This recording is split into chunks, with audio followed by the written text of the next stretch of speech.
क्या साइंस कभी ऐसी भी कोई चीज बना सकती है जिसकी मदद से आदमी दिखाई ही न दे?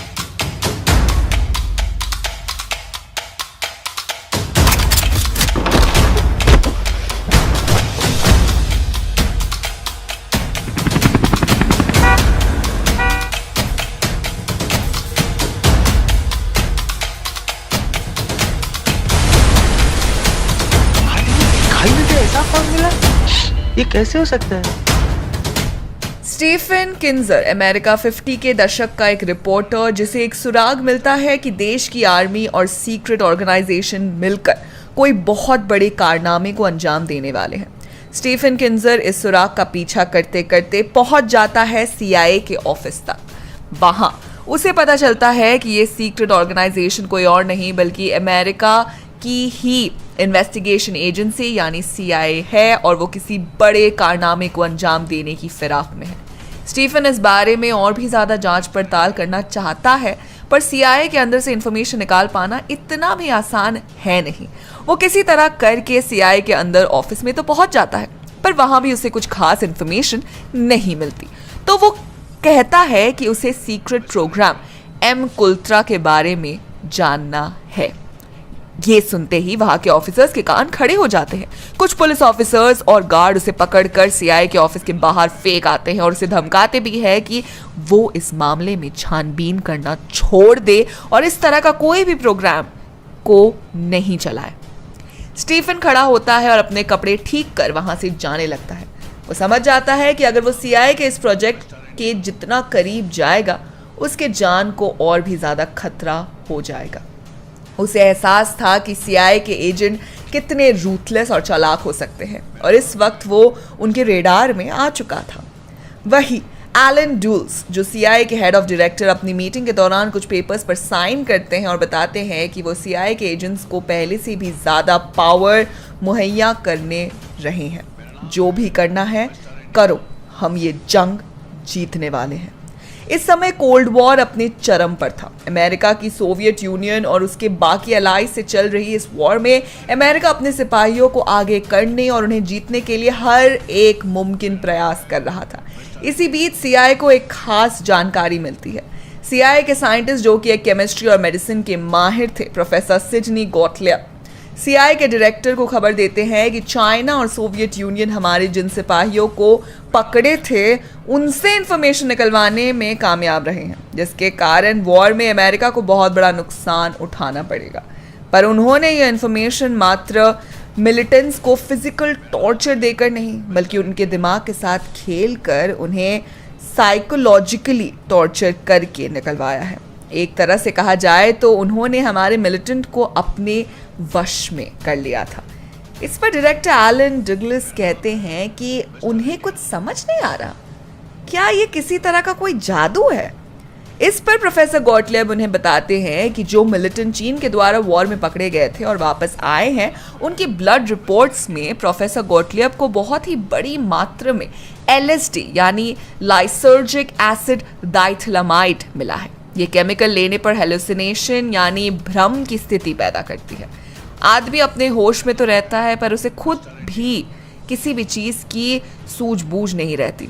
ये ड्रग्स ही इस वॉर का मेन हथियार है जो सोवियत यूनियन और चाइना हमारे खिलाफ यूज़ कर रहे हैं और हमारे मिलिटेंट्स को ज़बरदस्ती देकर उनसे हमारी सारी इंफॉर्मेशन निकलवा रहे हैं। इस पर एलन डुल्स कहते हैं कि उन्हें भी ये ड्रग्स इस्तेमाल करना चाहिए, पर प्रोफेसर उन्हें बताते हैं कि उनके पास LSD और बाकी रिलेटेड ड्रग्स कोई भी उनकी जानकारी नहीं है। इसके कंजम्पशंस में क्या साइड इफ़ेक्ट्स हो सकते हैं, क्या इफ़ेक्ट्स हो सकते हैं, कितने कारगर लगेंगे, कितने समय तक रहेगा, इस सब के बारे में उन्हें कोई भी जानकारी नहीं है। इसके बाद एलन डुल्स और प्रोफेसर के बीच लंबी बातचीत होती है और एलन फिर प्रोफेसर को मंजूरी देते हैं कि इतिहास के अब तक के सबसे लंबे चले इलीगल एक्सपेरिमेंट की यानी प्रोजेक्ट M कुल्त्रा की। प्रोफेसर और एलन डुल्स इस प्रोजेक्ट के बारे में बहुत पहले से ही बात कर रहे थे। प्रोफेसर ह्यूमन माइंड को कंट्रोल करने के लिए बहुत समय से प्रयास कर रहे थे। इसके 2 स्टेप्स थे। पहला तो ह्यूमन माइंड में वॉइड क्रिएट करना यानी कि उसके पिछले एक्सपीरियंस या सभी बातों को किसी तरह मिटाना या खाली करना। उसके बाद दूसरा स्टेप था उसमें अपने अनुसार सारी जानकारियों को भर देना। इसके लिए साइकोलॉजी और हिप्नोसिस पर प्रोफेसर पहले से ही काम कर रहे थे, पर एलएसडी की जानकारी मिलने के बाद प्रोफेसर को वो अधूरी कड़ी मानो मिल गई थी। पर इसके लिए ज़रूरी था वॉलंटियर, वो भी बड़ी संख्या में। सीआईए ने स्टैनफोर्ड यूनिवर्सिटी से कई वॉलंटियर तो उठाए थे, पर वो काफ़ी नहीं थे, क्योंकि इस एक्सपेरिमेंट का एकमात्र मकसद मिलिटेंट यानी सिपाहियों के मन पर काबू पाना था। इसीलिए एक्सपेरिमेंट के लिए उन्हें यंग और फुर्तीले नौजवान चाहिए थे। पर अगर मीडिया या आम जनता तक सीआईए के इस मिशन के बारे में बात फैल गई तो उनकी बहुत ज़्यादा बदनामी होगी और ये एक्सपेरिमेंट को वही रोकना पड़ेगा। इसके लिए ही एलन डुलिस ने अपनी मीटिंग में पेपर्स पर साइन करके दिए थे, ताकि सीआईए को इस मिशन में और इस एक्सपेरिमेंट के बीच आने वाले हर रुकावट को आसानी से हैंडल कर पाने की ताकत मिले। जर्नलिस्ट स्टीफन प्रोफेसर गुलिट के इस माइंड कंट्रोल करने वाले आइडिया से जानकर थे और सीआईए के साथ उसके काम करने से भी। साथ ही जब पकड़े गए मिलिटेंट के द्वारा इंफॉर्मेशन के लीक होने की खबर मीडिया में आई तो स्टीफन को भनक लग गई कि प्रोफेसर गॉटलिब कुछ बड़ा करने की फिराक में है। स्टैनफोर्ड से उसे पता चलता है कि एक्सपेरिमेंट का नाम उन लोगों ने एमकुल्ट्रा रखा है, पर उसे नहीं पता था कि सीआईए पूरी देश के नाक के नीचे ऐसा कोई इलीगल और इनह्यूमन एक्सपेरिमेंट भी कर सकते हैं। कुछ महीनों बाद स्टीफन को अपने नेबरहुड में बड़े बदलाव दिखने लगे थे। उसने गौर किया कि कई लोग काफ़ी ज़्यादा वायलेंट बिहेव करने लगे हैं, खास तौर पर मर्द जो ज़्यादातर शराब के नशे में रहते या फिर नशे की हालत में दिखाई पड़ते थे, खास तौर पर मर्द। पर उसे ये सब कोल्ड वॉर के कारण लोगों के ऊपर बढ़ी हुई चिंता से लग रहा था। पर उसे नहीं पता था कि एमकुल्ट्रा के प्रोजेक्ट में अब अपने पांव आम लोगों के घरों में पसारने भी शुरू कर दिया है। दूसरी तरफ प्रोफेसर को और भी ज़्यादा वॉलंटियर चाहिए थे जिन पर वो अपना ड्रग टेस्ट कर सके। एलन डुलिस ने प्रोफेसर को ऑलरेडी बहुत से एक्सपेरिमेंट सब्जेक्ट्स प्रोवाइड किए थे, जिनमें से अधिकतर वॉर से लौटे हुए सैनिक थे और कुछ यूनिवर्सिटी के स्टूडेंट्स। पर प्रोफेसर के एक्सपेरिमेंट दिन ब दिन और भी ज़्यादा खतरनाक होते जा रहे थे। प्रोफेसर के इन एक्सपेरिमेंट्स में टेस्ट सब्जेक्ट्स काफ़ी वायलेंट हो जा रहे थे। कुछ को एडिक्शन और ओवरडोज के भी सिम्टम्स दिखने लगे थे। ऐसे में प्रोफेसर को ऐसे वॉलंटियर्स चाहिए थे जो टेस्ट का हिस्सा तो बने, पर उन्हें इस टेस्ट के बारे में कुछ भी ना पता हो, ताकि अगर ओवरडोज के कारण किसी की मौत भी हो जाए तो उन पर कोई इल्ज़ाम ना आ सके। इसके लिए सीआईए ने कई तरह के हथकंडे इस्तेमाल करना शुरू कर दिया, जिनमें से एक था प्रोस्टिट्यूट की हेल्प से नौजवान लड़कों को अपनी तरफ अट्रैक्ट करना और ये ड्रग्स देना ताकि वो इस एक्सपेरिमेंट का पार्ट बन जाए। दूसरी तरफ उन्होंने म्यूजिशियन और बैंड्स के साथ भी हाथ मिला लिया, क्योंकि बैंड्स और म्यूजिक्स को सुनाने बड़ी संख्या में यंग पीपल आते हैं। म्यूजिशियंस और बैंड मेंबर्स इन ड्रग्स को ड्रिंक्स और फेस पेंट में मिलाकर अपने फैंस को देते थे, जिसके बाद उनके फैंस हाई फील करते थे।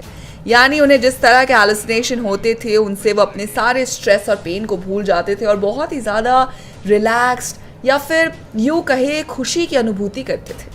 हर एक के लिए इन ड्रग्स का सार अलग होता था।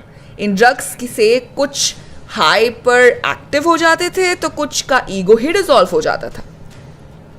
वो अपने आपे में नहीं रहते थे, पर इतना ज़रूर था कि उन्हें ये ड्रग्स काफ़ी अच्छे लगने लगे थे और वो बार बार इसे लेना चाहते थे, वो एक्सपीरियंस लेना चाहते थे, जिसके कारण वो उन बैंड्स और म्यूजिशियंस के भी पीछे पीछे चलने को राज़ी हो जाते थे।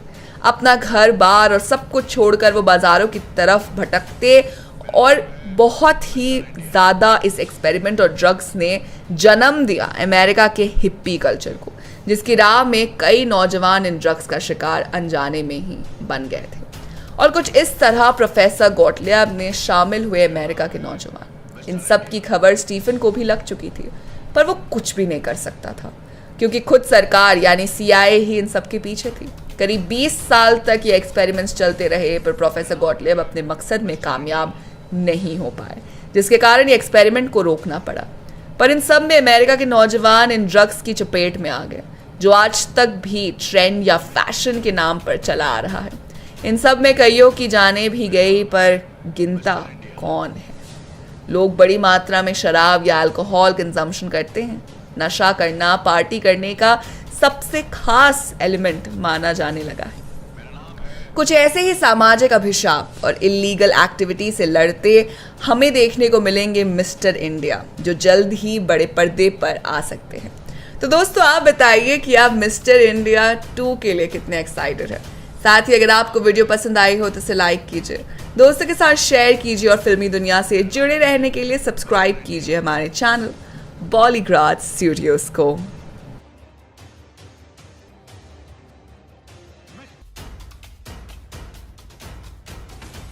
मेरा नाम है मिस्टर इंडिया।